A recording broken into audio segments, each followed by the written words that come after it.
Hello students, आपण आता याच्यामध्ये आज एक्सरसाइज 4.3 पुढे कंटिन्यू करणार आहोत. लास्ट व्हिडिओमध्ये मी तुम्हाला 1 to 4 क्वेश्चन्स कसे सोडवायचे हे एक्सप्लेन केले होते. Now let's start with question number 5. Find the separate equations of the lines represented by the following equations. Find the separate equations of the lines represented by the following equations. त्यामध्ये दोन problems आहेत, त्यातला मी कुठलाही एक करून दाखवतो. बघा, question 5 second. Given equation पहिले लिहून घ्यायचे. 10 into bracket x plus 1 bracket square plus x plus 1 into y minus 2 minus 3 into bracket y minus 2 bracket square is equal to 0. यातल्या दोन लाईन्स आपल्याला सेपरेट करून द्यायचे आहेत. यातल्या दोन लाईन्स आपल्याला सेपरेट करायच्या. फार सोपा टाईप असतो हा. आता यामध्ये मी काही अझम्पशन्स करतो, ते आधी पहिले बघा.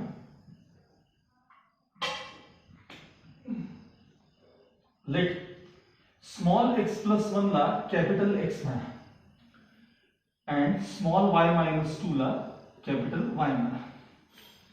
Therefore, given equation becomes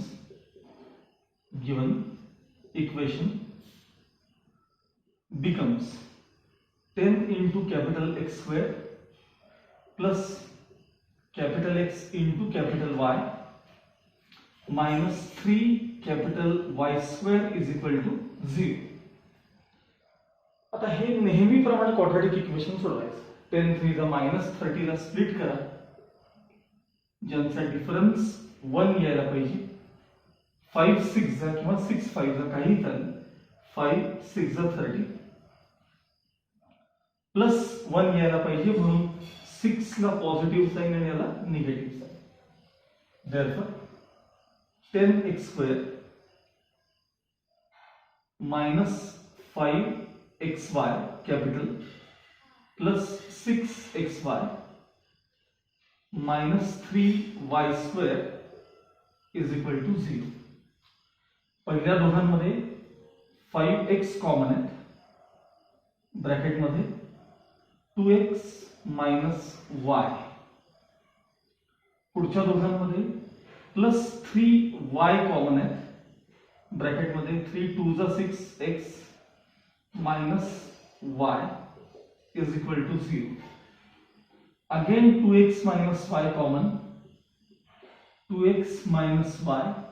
next bracket 5x plus 3y is equal to 0. दोन टर्म्सचा प्रोडक्ट 0 आहे. आयदर फर्स्ट टर्म 0 और सेकंड टर्म 0. फक्त इथं और च्या ऐवजी अँड शब्द वापरायचा, कारण त्या दोन सेपरेट लाईन्स आहेत. Therefore 2x minus y equals 0 and 5x plus 3y equals 0. त्यातले कॅपिटल x आणि y पुन्हा रिप्लेस करायचे. Therefore 2 into bracket small x plus 1 minus bracket y च्या जागी y minus 2 is equal to 0 and 5 into bracket x च्या जागी small x plus 1 plus 3 into y च्या जागी y minus 2 is equal to 0. आणि आता हे पुढे सिम्प्लिफाय करून घ्यायचं. मी थोडंसं एखादी स्टेप डायरेक्ट करणार आहे. 2 into x 2x minus y.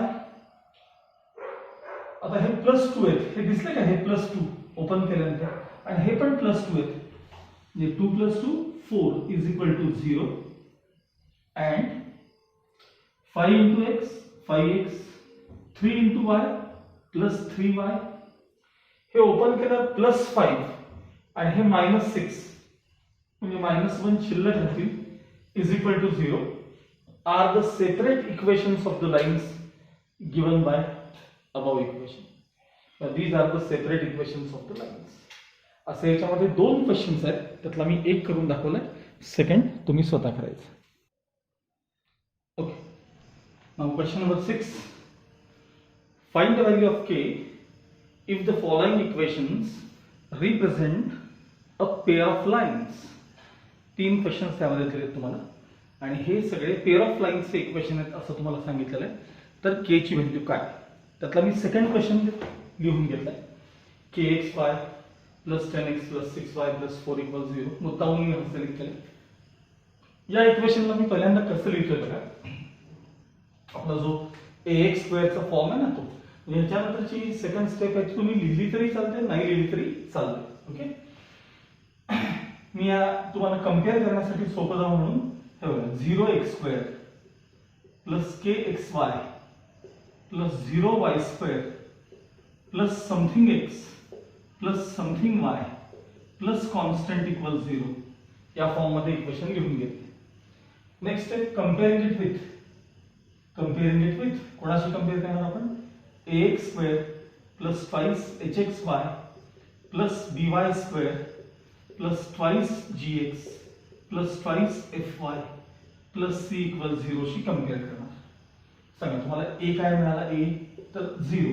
अर्थात तो तुम्हाला इथेही कळलं असतं, कारण x स्क्वेअर ची टर्म ऍब्सेंट आहे, म्हणजे याचा अर्थ x स्क्वेअर ची टर्म ऍब्सेंट आहे, याचा अर्थ a 0. हा, ट्वाइस h म्हणजे k आहे बघा, ट्वाइस h म्हणजे k आहे, म्हणजे h किती असेल, k/2.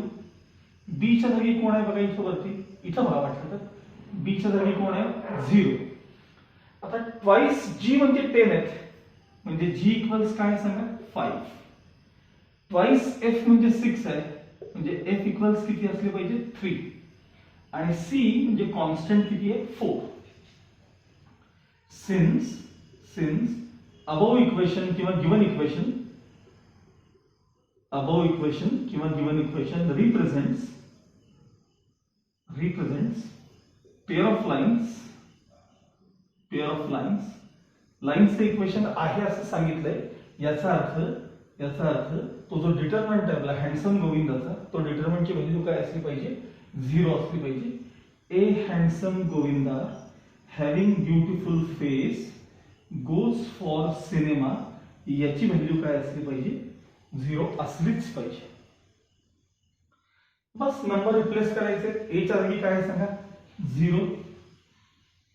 h किती आहे बघा, k/2. g किती आहे बघा, g 5. h किती आहे बघा, h k/2. त्यानंतर b किती आहे बघा, 0. त्याच्यानंतर f किती आहे तर 3. g किती आहे 5. f 3 आणि c कॉन्स्टंट आहे 4. याची व्हॅल्यू काय असली पाहिजे, 0 असली पाहिजे. आता समजा तुम्हाला मी मागे दाखवल्याप्रमाणे हवं तर यातून तुम्ही हाफ कॉमन, यातनं हाफ कॉमन, दोन रोमन ना, पण यातून काही गरज नाही, फ्रॅक्शन फक्त इथे हाफ कॉमन आणि हे ट्रान्सफर करू शकता. इथे फक्त हाफ कॉमन काढल्यावर इथे काय काय राहणार आहे सांगतो मी तुम्हाला. हा एलिमेंट 0 तर 0च राहील, हा k येईल, इथे मात्र 10 होतील, 10. हा k राहील, हा 0, इथे मात्र 6 होतील. आणि हे सगळे as it is equal to 0. तो डिटरमिनंट सोडवला तरी तुम्हाला k ची व्हॅल्यू मिळणार आहे. मी आता फ्रॅक्शन मध्ये सोडवणार आहे, एकदा सोडवणार फ्रॅक्शन मध्ये, बघूया आपण. ओके, 0 ला ओपन करायची काही गरज नाही. Now second element by changing the sign, -k/2 into bracket, हा प्रोडक्ट मायनस हा प्रोडक्ट. आता सांगा हा जो प्रोडक्ट आहे तो किती येणार आहे सांगा, हा ट्वाइस k असणार आहे. हा प्रोडक्ट किती असणार आहे, ट्वाइस k. तर बघा हा product twice k, -5 3 is 15 plus 5 into bracket.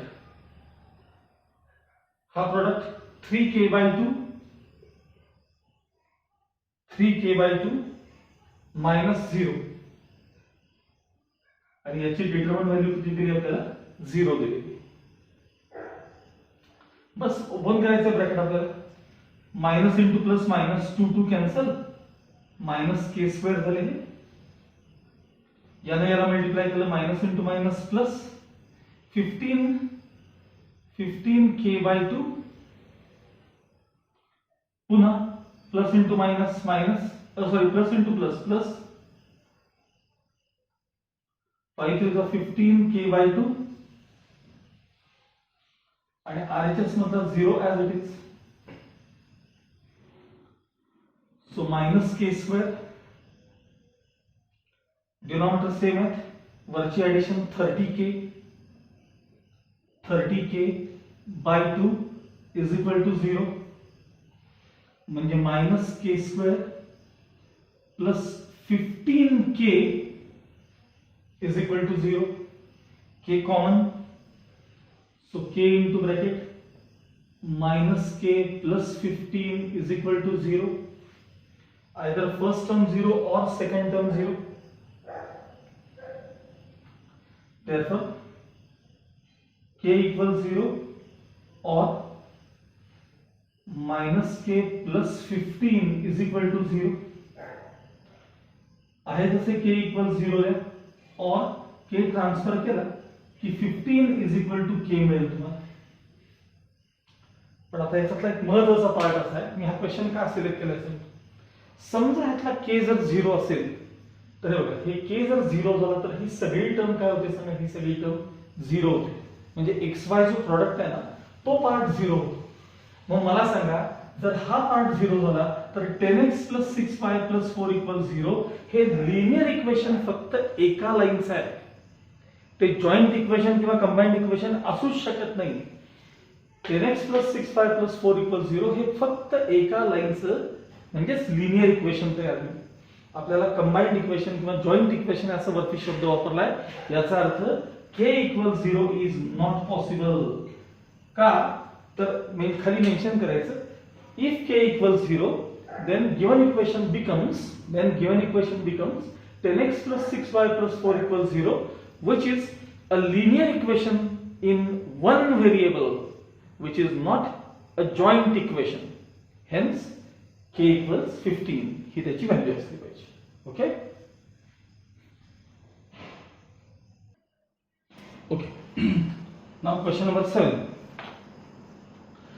Find P and Q if the equation px square minus 8xy plus 3y square plus 14x plus 2y plus q equals 0 represents a pair of perpendicular lines.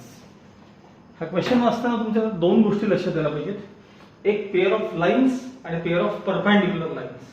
असंच खाली pair of lines आणि pair of coincident lines किंवा parallel lines असे शब्द असतात. आपण या question पुरता आपण बघूया. पहिले हे तुम्हाला पहिले इक्वेशन जे दिले ते लिहून घ्यायचं. नेहमीप्रमाणे comparing it with ax square plus twice hxy plus by square plus twice gx plus twice fy plus c equal 0 याच्याशी पहिले कम्पेअर करून घ्यायचं. काय काय व्हॅल्यूज मिळाल्या सांगा तुम्हाला. a ची व्हॅल्यू काय मिळाली p, ट्वाइस h म्हणजे -8 आहे, म्हणजे h किती आहे -4, b ची व्हॅल्यू आहे 3. आता ट्वाइस g म्हणजे 14 म्हणजे g किती असेल 7, ट्वाइस f म्हणजे 2 आहे म्हणजे f किती असेल 1, आणि कॉन्स्टंट c च्या जागी किती आहे तर q आहे. आता पेअर ऑफ लाईन्स आहेत हे पाहण्यापूर्वी आधी लाईन्स परपेंडिक्युलर किंवा पॅरलल किंवा कोइन्सिडेंट काही शब्द दिलाय का, तर बघा it represents pair of perpendicular lines असं म्हटलं आहे. Since lines given by above equation are perpendicular, a plus b ची व्हॅल्यू काय असली पाहिजे 0 असली पाहिजे. आणि फक्त इथे शब्द जर कोइन्सिडेंट किंवा पॅरलल असतात तर x square minus ab equals काय असतं 0 वापरलं असतं.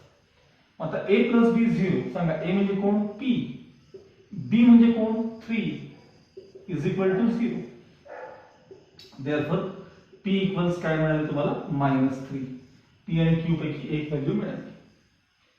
नेक्स्ट आहे since given equation represents pair of lines, तो जो डिटर्मिनंट आहे आपला, a handsome Govinda having beautiful face goes for cinema याची व्हॅल्यू 0 असलीच पाहिजे. रिप्लेस करा आता ए. सांगा ए म्हणजे काय म्हणाल तुम्हाला? ऍक्च्युली ए म्हणजे पी आहे आणि पी ची व्हॅल्यू -3 आहे. मी फक्त एखादा डिटरमिनंट घेतो तेवढा लिहिणार आहे. सांगा एच जागी कोण आला आपल्याकडे आता? -3 ए. एच किती आहे बघा? एच -4. जी किती आहे बघा? जी 7. एच -4. बी 3. एफ 1. जी 7. एफ 1 आणि सी म्हणजे क्यू. या डिटरमिनंटची व्हॅल्यू काय असली पाहिजे? 0. आणि हा डिटरमिनंट आता नेहमीप्रमाणे सिम्प्लिफाय करत जावा. साधा डिटरमिनंट आहे, फक्त ह्या 9 नाहीये, क्यू आहे लक्षात ठेवा. जसं मग अशी फाइंड के केलं ना आपण तसं याच्यामध्ये, पण त्यात काही असं फारसं क्वाड्रॅटिक वेळ येणार नाही, प्लेन इक्वेशन मिळेल तुम्हाला. आणि हा डिटरमिनंट सोडवला की तुम्हाला के ची व्हॅल्यू मिळून जाईल. ओके, लक्षात आला क्वेश्चन? हा पुढे आपण डिटरमिनंट सोडवून घ्यायचा.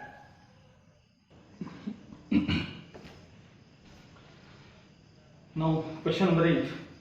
Find the values of p and q if the equation 2x square plus 8xy plus 3y square plus qx plus 2y minus 15 equals 0 represents a pair of parallel lines. Represents a pair of parallel lines. नेहमीप्रमाणे त्याला पहिल्यांदा compare करून घ्यायचं, कंपेअरिंग it with. आता मी ती line काही लिहित नाही, पण तुम्हाला माहिती आहे काय लिहायचं. Comparing it with ax square plus 2hxy plus by square वगैरे वगैरे लिहून घ्यायचं. सांगा a च्या जागी कोण दिसतंय आपल्याला? 2. ट्वाइस h म्हणजे 8 आहे, म्हणजे h किती आहे? 4. ax square plus 2hxy plus by square. सांगा b च्या जागी कोण दिसतंय आपल्याला? p. आता हे ट्वाइस g च्या जागी दिसतंय, म्हणजे g ची व्हॅल्यू किती आहे सांगा? q/2. नीट लक्ष द्या, हे ट्वाइस g आहे, ट्वाइस g. त्यानंतर ट्वाइस f च्या जागी 2 दिसतायत, म्हणजे f किती आहे सांगा? 1. आणि c किती आहे? तर -15. हे झाल्यानंतर मग since the lines are parallel, or coincident, जे काय असेल ते, h square minus ab equals काय असलं पाहिजे? 0. बघा h म्हणजे कोण? 4 स्क्वेअर मायनस a किती आपल्याकडे? 2 इंटू b किती आपल्याकडे? p. ह्याची व्हॅल्यू किती आहे? तर 0. 4 स्क्वेअर 16, ट्वाइस p RHS मध्ये घेतले, 2 ने डिवाइड केलं की तुम्हाला p ची व्हॅल्यू किती मिळाली? 8 मिळाली. p8 मिळाला म्हणजे थोडक्यात काय मिळालं सांगा तुम्हाला? b ची व्हॅल्यू मिळाली. हो तर मी आता इथे लिहितो, b ची व्हॅल्यू काय मिळाली तुम्हाला? 8 मिळाली आहे.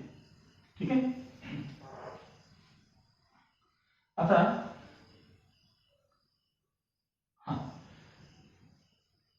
आता पॅरलल लाइन्स, पॅरललचा विषय संपला.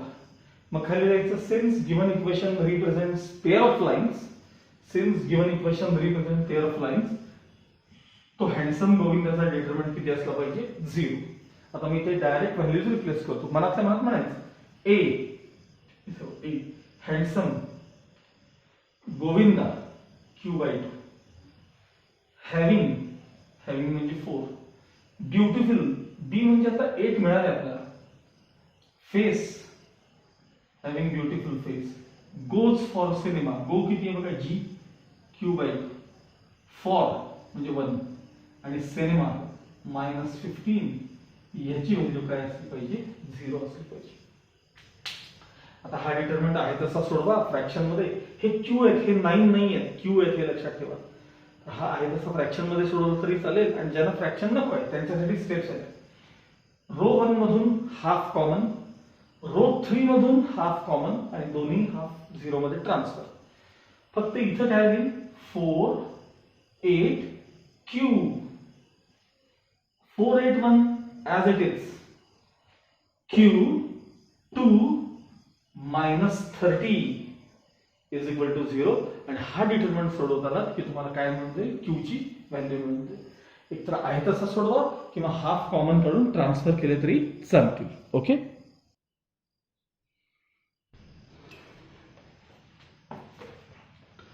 Now question number 9. equations of pairs of opposite sides of parallelogram are x square minus 7x plus 6 equals 0 and y square minus 14y plus 40 equals 0. Find the joint equation of its diagonals. Find the joint equation of its diagonals. थोडा मोठा problem आहे पण सोपा आहे.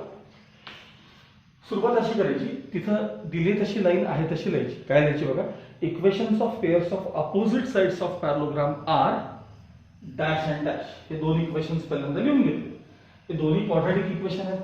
मी lines quadratic equation simplify केलेले आहेत. 6 ला split करून टोटल -7, तसंच 40 ला स्प्लिट करून टोटल 40. हे क्वाड्रॅटिक इक्वेशन नेहमी घेऊन सोडवले आणि या चार लाईन्स मी सेपरेट केल्या. त्या लाईन्स कडे बघा, हे तुम्हाला येतं सोडवायला, काय अवघड नाही. x is equal to 6, x is equal to 1, y equals 10 आणि y equals 4 असे आपले चार इक्वेशन्स आपल्याला सेपरेट मिळाले जे अपोजिट साइड्स ऑफ पॅरलोग्राम आहेत. आता मी तुम्हाला अगदी सुरुवातीला आपण हा चॅप्टर सुरू करत असताना खूप काही बेसिक गोष्टी सांगितल्या होत्या. x इक्वल्स कॉन्स्टंट ही जी लाईन असते ती y ऍक्सिसला पॅरलल असते, किंवा y इक्वल्स कॉन्स्टंट ही जी लाईन आहे ती x ऍक्सिसला पॅरलल असते. मग याच्या आधारे आपण ह्यांचा ग्राफ काढणार आहोत. हे चारही इक्वेशन्स आपण त्या ग्राफ मध्ये प्लॉट करणार आहोत. Lines x is equal to 6 आणि x is equal to 1. x equals constant ही लाईन y ऍक्सिसला पॅरलल असते. म्हणून आता x इक्वल्स 1 आणि x इक्वल्स 6 चा मी ग्राफ काढतोय. तर x इक्वल्स 1 ही जी लाईन आहे ती इथं असणार आहे. x इक्वल्स 1 ही लाईन इथं असणार आहे. आणि x इज इक्वल टू 6 अंदाजे set x is equal to 6 ही लाईन इथं असणार आहे. x is equal to 6. ठीक आहे, मी इथं मुद्दा म्हणून आता 1 लिहितो आणि इथं 6 लिहितो. कळावं, x इक्वल्स 1, x इक्वल्स 6. पुढच्या ज्या दोन लाईन्स आहेत ते y इक्वल्स 4 आणि y इक्वल्स 10. आता y इक्वल्स 4 ही लाईन x ऍक्सिसला पॅरलल असते. बघा, y इक्वल्स 4 ही लाईन बघा, आणि y इक्वल्स 10 ही जी लाईन ती थोडी वरती असेल. y इक्वल्स 10 ही ती लाईन. आणि या लाईन्स मुळे जो क्वाड्रिलॅटरल तुमचा तयार झालाय तो पॅरलोग्राम आहे. त्याचे पॉइंट ऑफ इंटरसेक्शन मी आता इथे लिहिणार आहे. बघा, A B C आणि D. आणि तुमचे ग्राफचे जर बेसिक क्लिअर असतील तर तुम्हाला लगेच कळेल या लाईन वरती सगळ्यांचा एक्स कोऑर्डिनेट 1 असला पाहिजे. म्हणजे A चे कोऑर्डिनेट्स आहेत ते 1 आणि 10 असं हे त्याचे कोऑर्डिनेट्स आहेत. B चे कोऑर्डिनेट्स 6 10 असले पाहिजेत. D चे coordinates x coordinate 1 y coordinate 4 असलं पाहिजे.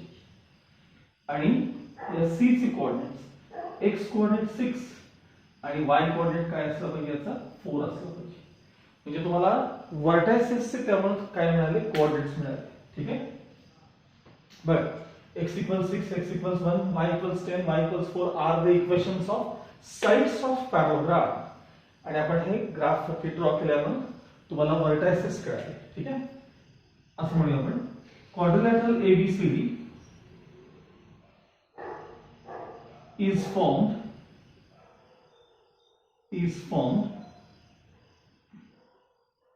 by the equations कोणते कोणते सांगा, x equals 6, x equals 1, y equals 10 and y equals 4. where सांगा a चे कोऑर्डिनेट्स काय म्हणाले, a 110. A चे कोऑर्डिनेट्स आहेत 110, B चे कोऑर्डिनेट्स आहेत 610, C चे कोऑर्डिनेट्स आहेत 64 आणि D चे कोऑर्डिनेट्स आहेत 14. हे तुम्हाला चारही व्हर्टायसेस मिळाले. आता त्यांनी विचारले त्या प्रॉब्लेम मध्ये आपल्याला, तर क्वेश्चन मध्ये असं विचारले, find the joint equation of its diagonals. आता मी याच्याबरोबर नुसतं एक्सप्लेन करणार आहे, सगळा पार्ट तुम्ही स्वतः करायचा. ठीक आहे, सगळ्यात पहिल्यांदा आपण त्याचे डायगोनल्स इथे ड्रॉ करूया. एक डायगोनल आहे AC आणि दुसरा डायगोनल आहे BD. मग इथे खाली मेन्शन करा segments AC and BD are the diagonals of parallelogram. हो तर ती पण लाईन लिहून देतो मी. Segments AC and BD are the diagonals of parallelogram. आता आपल्याला AC चे इक्वेशन तयार करायचं आहे. आता हा प्रत्येकाचा विषय. A आणि C चे तुम्हाला कोऑर्डिनेट्स माहिती आहेत. काही जण 2 पॉइंट फॉर्म वापरतील. y minus y1 upon y1 minus y2 equals x minus x1 upon x1 minus x2. ह्याला AC चे इक्वेशन तयार करतील. काही जण पहिल्यांदा AC चा स्लोप काढतील. Difference in y coordinates upon difference in x coordinates. AC चा आधी स्लोप काढा. कुठला आवडेल तो पॉइंट त्यातला सिलेक्ट करा आणि स्लोप पॉइंट फॉर्मने AC चे इक्वेशन तयार करा. AC चे इक्वेशन तयार करा आणि त्याला इक्वेशन 1 द्या. रफर करून केलं तरी चालेल कारण एक तुम्ही व्यवस्थित डिटेल करून दिले त्यामुळे सेकंड इक्वेशन जे बीडीचं आहे ते असंच तयार करा. काही जण 2 पॉइंट फॉर्म काही जण स्लोप पॉइंट फॉर्म वापरतील आणि बीडीचं इक्वेशन तयार करा आणि मग joint equation of diagonals is आपण बीडीचं इक्वेशन त्याला इक्वेशन 2 देणार आहोत. मग joint equation of diagonals is equation 1 आणि इक्वेशन 2 चा प्रॉडक्ट घ्यायचा प्रॉडक्ट आणि तो प्रॉडक्ट सिम्प्लिफाय करत जायचा. तुम्हाला AC आणि BD चं काय मिळेल जॉइंट इक्वेशन मिळेल. ह्याच्यापुढे तुम्ही कंटिन्यू करू शकता. ह्याला फिगर एसेन्शियल आहे. ओके ओके नाव क्वेश्चन नंबर 11. मी 10th क्वेश्चन आता सोडून दिलाय पण आपण डायरेक्ट 11th क्वेश्चन कडे चाललोय. Find the coordinates of point of intersection of the lines represented by x square minus y square minus 2x plus 1 is equal to 0. यातल्या ज्या दोन लाईन्स आहेत त्यांचा पॉइंट ऑफ इंटरसेक्शन तुम्हाला विचारलेलं आहे. ओके बट हे इक्वेशन पहिल्यांदा आपण नेहमीप्रमाणे ax square plus 5hxy plus by square शी आपण कंपेअर करून घेणार आहोत. मग कंपेअरिंग इट विथ लिहून झालं की सांगा a ची व्हॅल्यू किती दिसते 1. आता ट्वाइस hxy xy ची टर्म याच्यात आहे का नाही. त्याचा अर्थ h किती असला पाहिजे 0. b च्या जागी कोण दिसतंय -1. ax square plus 5hxy plus by square plus 5gx. पण 5g च्या जागी कोण दिसतायत -2 म्हणजे g किती असला पाहिजे -1. 5gx plus 5fy y ची टर्म त्याच्यात नाहीये. 5fy चा अर्थ f काय असला पाहिजे तर 0 आणि कॉन्स्टंट c किती दिसतोय तुम्हाला 1. हे तुम्ही कंपेअर करून घेतले. ओके मग coordinates of point of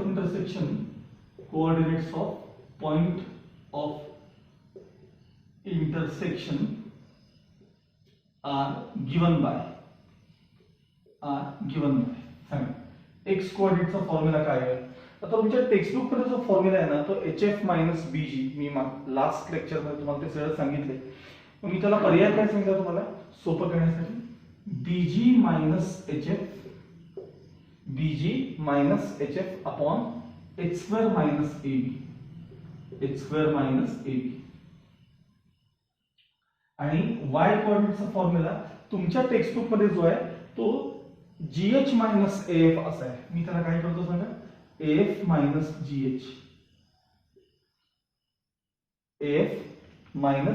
GH upon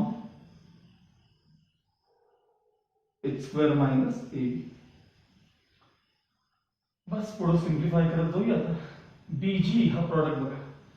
BG -1 into -1 plus 1 minus HF H 0 आहे F पण 0 आहे अपॉन H स्क्वेअर इथं बघायचं 0 स्क्वेअर मायनस AB म्हणजे हा प्रॉडक्ट तो -1 आहे म्हणजे -1 म्हणजे +1. थोडक्यात वरती 1 खाली 1 1 अपॉन 1 म्हणजेच 1 म्हणजे x कोऑर्डिनेट 1 मिळाला.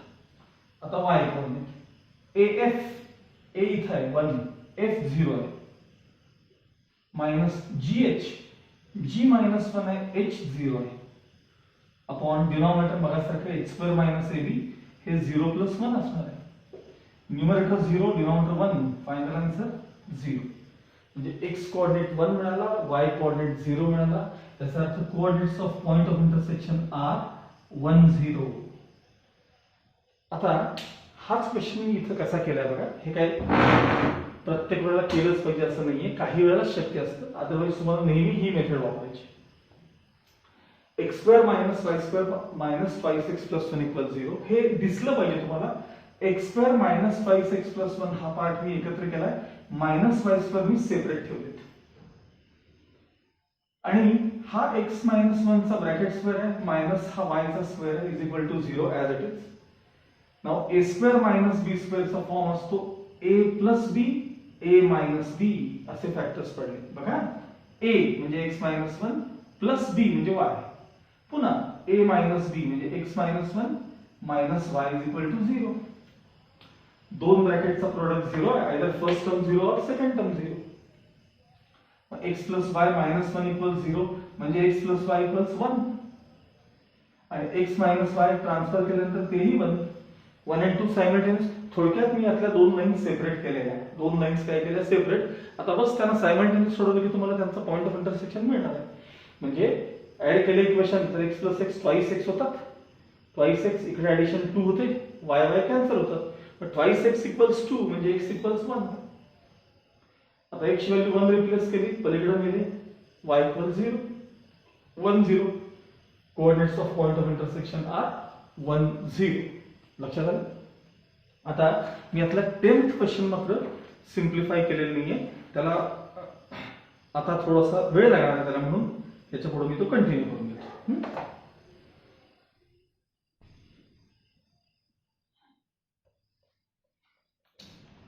ओके, नाव क्वेश्चन नंबर 10. हा क्वेश्चन थोडासा अवघड आहे, म्हणजे हा लवकर बऱ्याच जणांना पटकन समजत नाही, कारण याच्यामध्ये कॅल्क्युलेशन्स तेवढे सोपे नाही आहेत. बघा, triangle OAB is formed, triangle OAB is formed by the lines x square minus 4xy plus y square equals 0 and the line 2x plus 3y minus 1 equals 0. Find the equation of the median of the triangle drawn from O असं विचारलं. तुमचा question सगळ्यांनी परत वाचून बघा.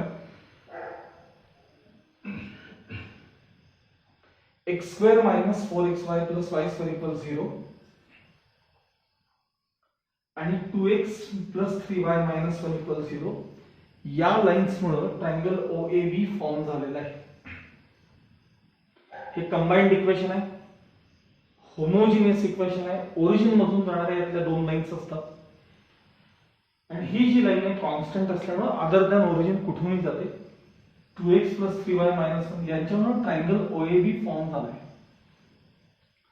आणि OD या मीडियनचे equation तुम्हाला त्यांनी विचारले. Find the equation of the median of the triangle drawn from O या पॉइंट मधून काढलेल्या मीडियनचे इक्वेशन तुम्हाला विचारले. आता समजा मी त्या AB चा D हा मिड पॉइंट आहे असं अज्युम केलं, किंवा D हा मिड पॉइंट घेतला, तर OD ही मीडियन होणार आहे, आणि आपल्याला OD चे इक्वेशन विचारलेलं आहे. आता जर का हा प्रॉब्लेम बरं का कसा होता, किती सोपा होता बघा. जर याचे इझिली फॅक्टर्स पडले असते, इझिली म्हणतोय मी, फॅक्टर्स जर पडले असते तर OA आणि OB चे इक्वेशन्स तुमचे सेपरेट झाले असते. मग OA चे इक्वेशन आणि या लाईनचे इक्वेशन सायमल्टेनियस सोडून तुम्हाला A चे कोऑर्डिनेट्स मिळाले असते. OB चे इक्वेशन आणि या लाईनचे इक्वेशन सायमल्टेनियस सोडून तुम्हाला B चे कोऑर्डिनेट्स मिळाले असते. A आणि B चे कोऑर्डिनेट्स मिळाले असते की मिड पॉइंट फॉर्म्युला वापरून D चे कोऑर्डिनेट्स मिळाले असते. D चे कोऑर्डिनेट्स मिळाले, O चे कोऑर्डिनेट्स आपल्याला माहिती असतात, ओरिजिन O00, D चे मिळाले असते, आणि मीडियन OD चे इक्वेशन तुम्ही आयदर 2 पॉइंट फॉर्म किंवा स्लोप पॉइंट फॉर्म ने तयार केलं असतं. पण मेन प्रॉब्लेम जो आहे तो ह्याचे फॅक्टर्स पडत नाहीत, याच्यामुळे हा प्रॉब्लेम फक्त अवघड आहे. ठीक आहे, मला काही करून A B किंवा D चे कोऑर्डिनेट्स मला मिळवायचे. मग त्याकरता हे कंबाइंड इक्वेशन आणि हे लिनियर इक्वेशन मी सायमल्टेनियस सॉल्व्ह करायला सुरू करतो.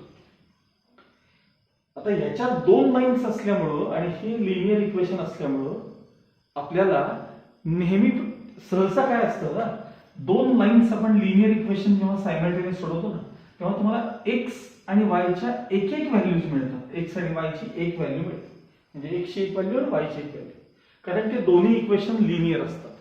प्रॉब्लेम आता असा आहे, एक क्वाड्रॅटिक आहे आणि एक लिनियर आहे. मग हे इक्वेशन सोडवताना तुम्हाला एकशी एक व्हॅल्यू मिळत नाही, एकशा दोन व्हॅल्यूज मिळतात. अशाच वायच्या पण दोन व्हॅल्यूज मिळतात, कारण हे लिनियर आहे आणि हे क्वाड्रॅटिक आहे. ह्याच्यात दोन लिनियर इक्वेशन आहेत ह्याच्यात. मग ते इक्वेशन आणि हे इक्वेशन एकशे एक व्हॅल्यू, आणि दुसरे इक्वेशन आणि हे इक्वेशन एकशे दुसरी व्हॅल्यू. थोडक्यात दोन एक्स कोऑर्डिनेट मिळतात, दोन वाय कोऑर्डिनेट मिळतात. हे याच्यात कळणं आवश्यक आहे. मग आता मी हे इक्वेशन आणि हे इक्वेशन सायमल्टेनियस सॉल्व्ह करायला सुरू करतो. ओके, आता याचं सोल्युशन बघा. Triangle OAB is formed by the lines x square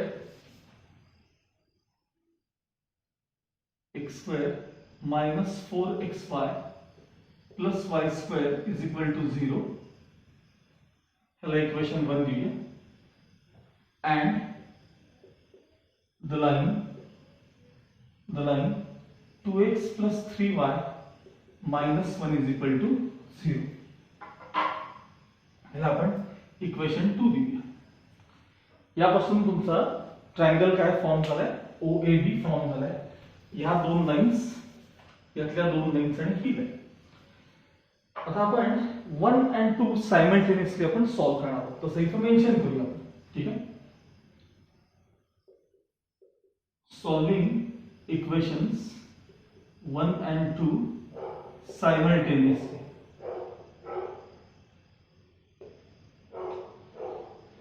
मग तुम्हाला या इक्वेशन मधून x किंवा y ची व्हॅल्यू तयार करायची आणि ती 1 मध्ये रिप्लेस करायची. ठीक आहे, बघा.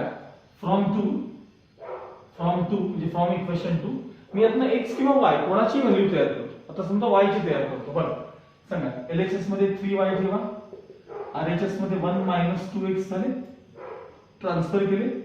y equals 1 minus 2x upon 3. आता ही y ची व्हॅल्यू मी इक्वेशन 1 मध्ये रिप्लेस करणार आहे. इथं खाली लिहूया आपण. Put y equals 1 minus 2x upon 3 in equation 1.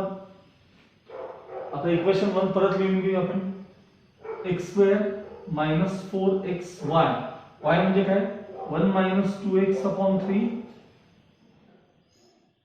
plus y square 1 minus 2x upon 3 चा bracket square is equal to 0. आता हे इक्वेशन थोडं सिम्प्लिफाय करत जाणार. हे x स्क्वेअर म्हणजे x square upon 1. Minus sign मी तिथंच जागेवर ठेवतोय, मायनस साइन तिथंच ठेवतोय. डिनॉमिनेटर मध्ये इथं 3 आहे. 4x ने ओपन करा. 4x into 1 4x minus 4 to the 8 x square plus sign as it is 3 square 9. आता वरचा स्क्वेअर 1 मायनस दोघांचा product double 4x plus last टर्मचा स्क्वेअर म्हणजे 4x square is equal to 0. मला सगळ्यांचा कॉमन डिनॉमिनेटर किती करायचा आहे, 9 करायचा आहे. सगळ्यांचा कॉमन डिनॉमिनेटर आपल्याला काय करायचं आहे, 9, आणि तो नंतर ट्रान्सफर करायचा आहे 0 वर. त्याला खाली वर 9 लागतील. 9x square minus sine as it is. ह्याला 3 लागतील. 3 into bracket 4x minus 8x square plus हे as it is already 9 आहे. 1 minus 4x plus 4x square is equal to 0. आता त्यातला डिनॉमिनेटरचा जो पार्ट आहे, त्यातला 9 जो आहे डिनॉमिनेटर, तो आपण RHS मध्ये ट्रान्सफर करणार आहोत. ओके, इथला हा पार्ट रब करून घेतो.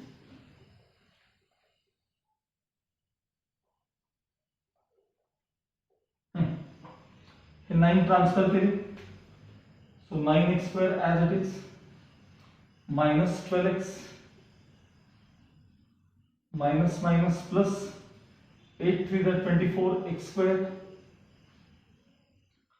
plus 1 minus 4x plus 4x square is equal to 0. सगळे x स्क्वेअर मी एकत्र करतोय. 24 आणि हे 4x स्क्वेअर 28 आणि 9 37x square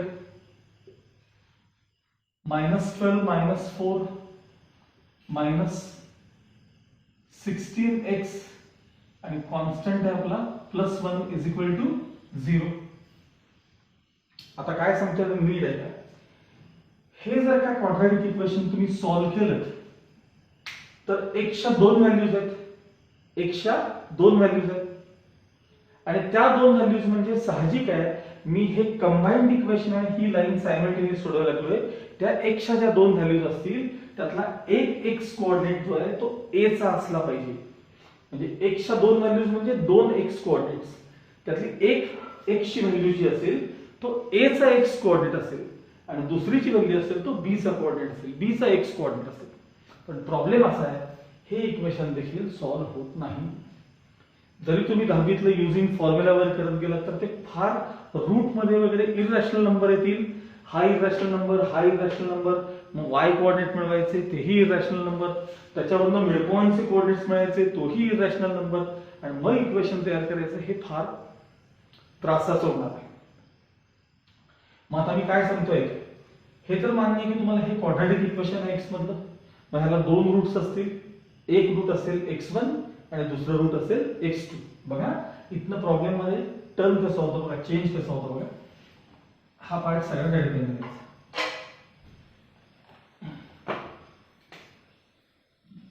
Let x1 and x2 be the roots of above equation. मग क्वाड्रॅटिक इक्वेशन मध्ये सम ऑफ द रूट्सचा फॉर्म्युला काय आहे तर तो लिहायचा सम ऑफ द रूट्स. का लिहायचं त्याचं कारण थोड्या वेळाने कळेल तुम्हाला. सम ऑफ द रूट्स काय आहे सांगा, क्वाड्रॅटिक इक्वेशन मध्ये सम ऑफ द रूट्स -b/a आणि प्रोडक्ट ऑफ रूट c/a असतं. सम ऑफ द रूट्स -b/a. आपले रूट्स x1 आणि x2 आहेत, मग x1 + x2 is equal to sum of the रूट्सचा फॉर्म्युला काय सांगा -b/a. आता a b c च्या व्हॅल्यूज इथे आहेत, मग आपल्याला b म्हणजे -16 आहे, आपल्याला -b पाहिजे म्हणजे 16/a. a म्हणजे किती आहे सांगा 37. सम of the roots x1 + x2 16/7 मिळालं. आता मला सांगा ह्याला इक्वेशन समजा आपण 3 दिलं, ह्याला इक्वेशन 3 दिलं. x1 x2 काय आहेत सांगा, x1 x2 roots of above equation म्हणजे याचा अर्थ ते a आणि b चे काय आहेत सांगा, दोन्ही x कोऑर्डिनेट्स आहेत. Here x1 and x2 are x coordinates of points a and b. x1 x2 काय आहेत सांगा, a आणि b चे काय आहेत x कोऑर्डिनेट आहेत. let d be the midpoint of segment AB. Segment AB चा D काय असला पाहिजे, मिड पॉइंट असला पाहिजे. मग आता बघा हा x1 आणि हे y1 आहे आणि हा x2 आणि y2. मला सांगा D जर AB चा मिड पॉइंट असेल तर D चा x कोऑर्डिनेट काय असला पाहिजे, D चा x कोऑर्डिनेट काय असला पाहिजे. देयरफॉर x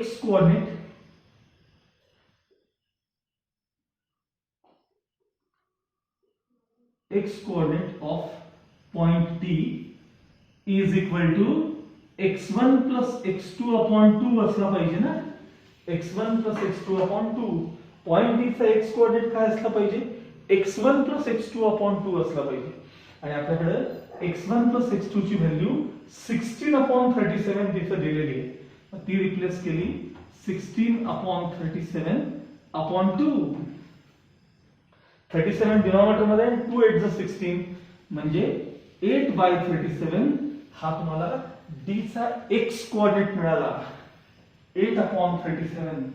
ऍक्च्युअली a आणि b चे कोऑर्डिनेट्स माहितीच नाहीत आपल्याला, पण त्याचा वापर करून मी D चा x कोऑर्डिनेट मिळवला x1 + x2/2. एवढा सगळा पार्ट ह्यातला हा रेड पेनने लिहून घ्यायचा इथपर्यंत.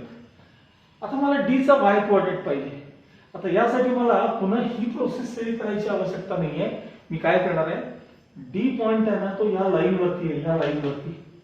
ज्याचा मला x कोऑर्डिनेट आता कळालाय टू फाइंड वाय कोऑर्डिनेट मी याच्यात रिप्लेस करणार आहे एक्स कोऑर्डिनेटला, म्हणजे मला डी चा वाय कोऑर्डिनेट मिळून जाईल. ठीक आहे, तर इथपर्यंत आपण लक्षात आलं का बघा. ओके, मला जरा बोर्ड रब करायचंय. ओके, डी चा एक्स कोऑर्डिनेट तुम्हाला मिळाला 8/37. To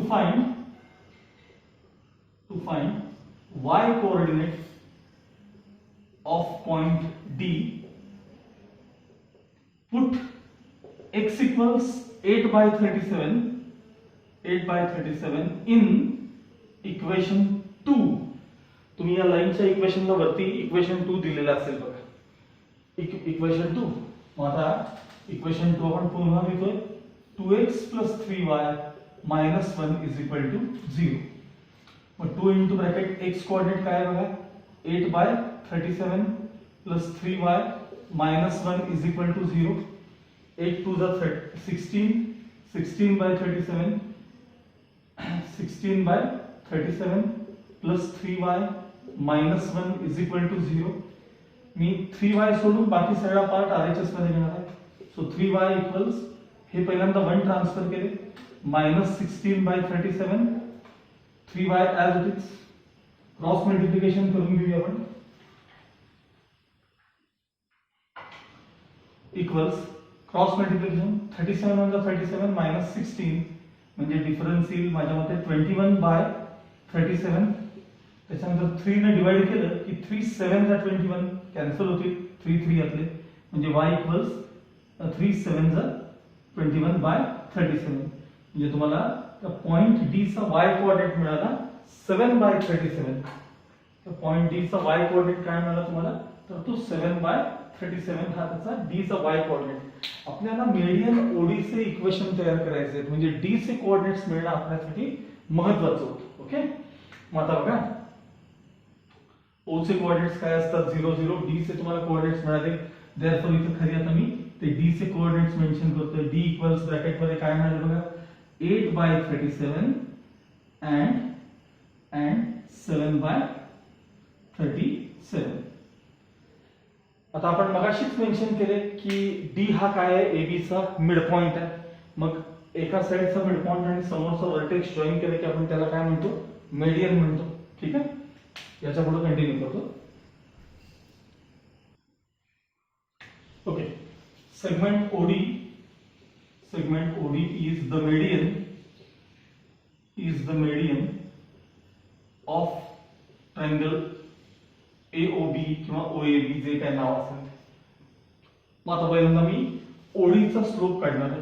therefore slope of OD equals difference in y coordinates upon difference in x coordinates. 7/37 minus 0 difference in y coordinates upon -0. थोडक्यात 7/37 अपॉन 8/37 अपॉन 37 कॅन्सल झाले, म्हणजे ओडीचा slope तुम्हाला मिळाला 7/8. हा ओडीचा स्लोप आहे. आता ओडीचे इक्वेशन तयार करायचं. ओडी ओरिजिन मधून जाते, ओरिजिन मधून जाणाऱ्या प्रत्येक लाईनचे इक्वेशन हे y = mx असतं. therefore equation of median OD is equation of median OD is y equals mx, म्हणजेच y equals m म्हणजे स्लोप किती आहे बघा, 7/8x. ट्रान्सफर केले की 8y is equal to 7x. समजा 8y पलीकडे नेले तर 7x minus 8y is equal to 0. हे तुमच्या मेडियनचं इक्वेशन असलं पाहिजे. हा प्रॉब्लेम थोडासा अवघड आहे, याची बऱ्याच वेळा प्रॅक्टिस करा आणि तो भाग समजून घ्या व्यवस्थित. ओके, आता यानंतर हा एक्सरसाइज तुमचा आता 4.3 सगळा संपलेला आहे. एक्सरसाइज 4.3 हा सगळा संपलेला आहे. राहिलेले क्वेश्चन स्वतः सॉल्व्ह करून घ्या जे मी मध्ये सोडलेले ते. आणि मिसलेनियस 4 हा 2 दिवसात बघून ठेवायचा. त्यातले मी सगळे अवघड क्वेश्चन्स तुम्हाला करून देणार आहे. आणि दरम्यान तुम्ही देखील मला जे येत नाहीत त्याचे नंबर्स मला टाका. मी सगळेचे सगळे प्रॉब्लेम मिसलेनियस मध्ये एक्सप्लेन करून देईन. ओके.